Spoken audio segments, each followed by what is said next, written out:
Okay, Heavy Rain. Okay, I got that trophy entitled The Nerd. I don't know why I got that trophy. Not sure what it is. It looks like it's a rather good trophy. It's a silver one. I'll have to look up what that is exactly. But these are 3 chapters. They're called Goodbye, Lauren, and 2 other ones that the names of those are escaping me at the moment. But they're in the title, so those are the ones. There's not even much you could do here to interact with what's going on. It's just a couple cutscenes here.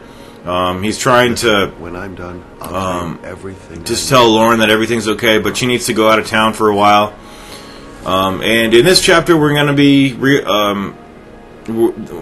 be finding out the identity of the Origami Killer. So this is definitely spoiler territory if you haven't played the game, or if you're just watching to see if you should play the game, but that's probably a bad move because you're going to spoil your gaming experience by knowing who the killer is. So that's the first chapter. Now this is the second chapter. This is a separate chapter where it's a memory, and it's the memory of the killer. I think the water's rising. I'm hurrying. I'll be right back. And now okay, I remember this. You take control of the kid, and there's no real. He's trying to go back and call for help, but the only person that could possibly help him is the drunken father. So you go back to him, and it's just, I don't know. It's just, maybe there is some kind of dad that's that shitty.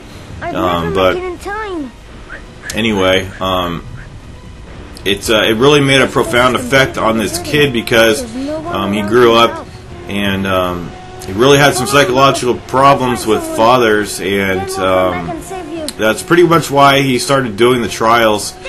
He's testing. There's orchids in the background. I just noticed that.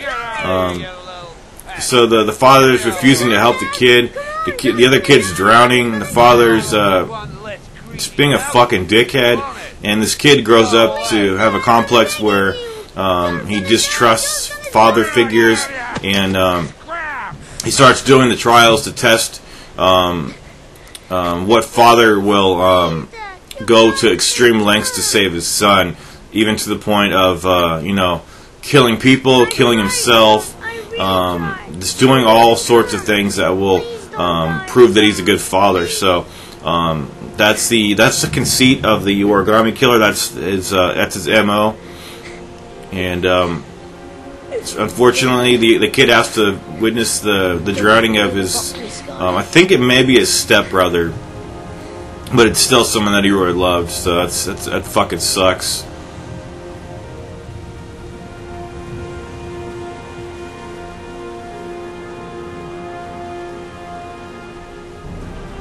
And then from this chapter, we're going to be moving on to another selectable chapter. This one is called The Killer's. No, and is it called? No, it's not called The Killer's Place. It's called The Origami Killer, I think.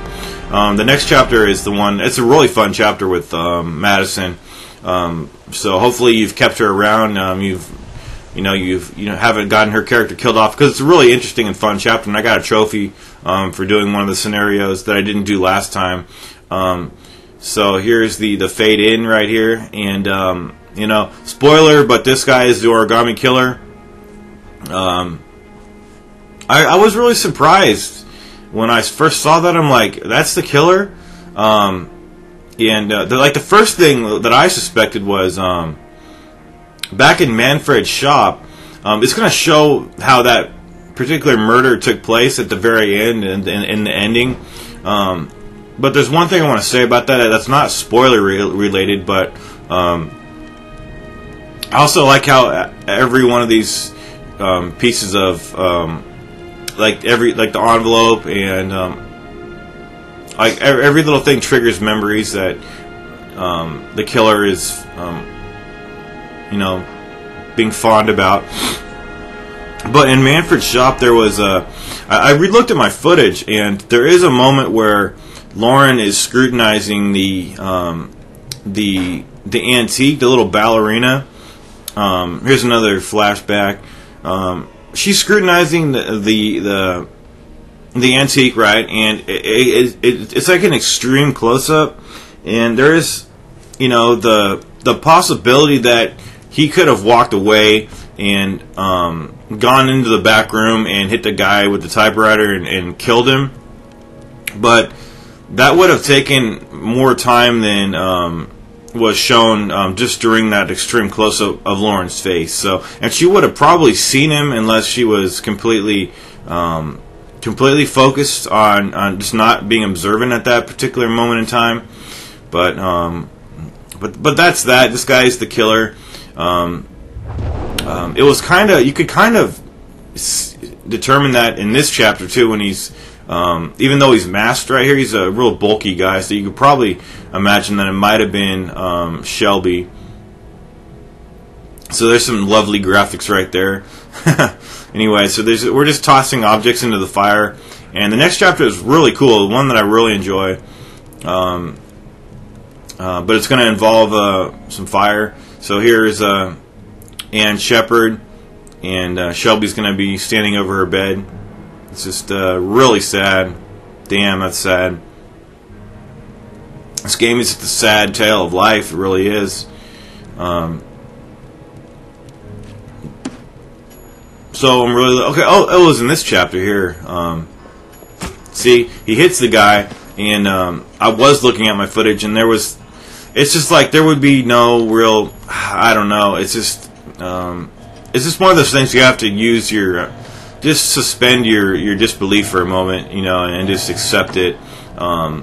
Just because Lauren is out there right now, and it's just like that wouldn't really work.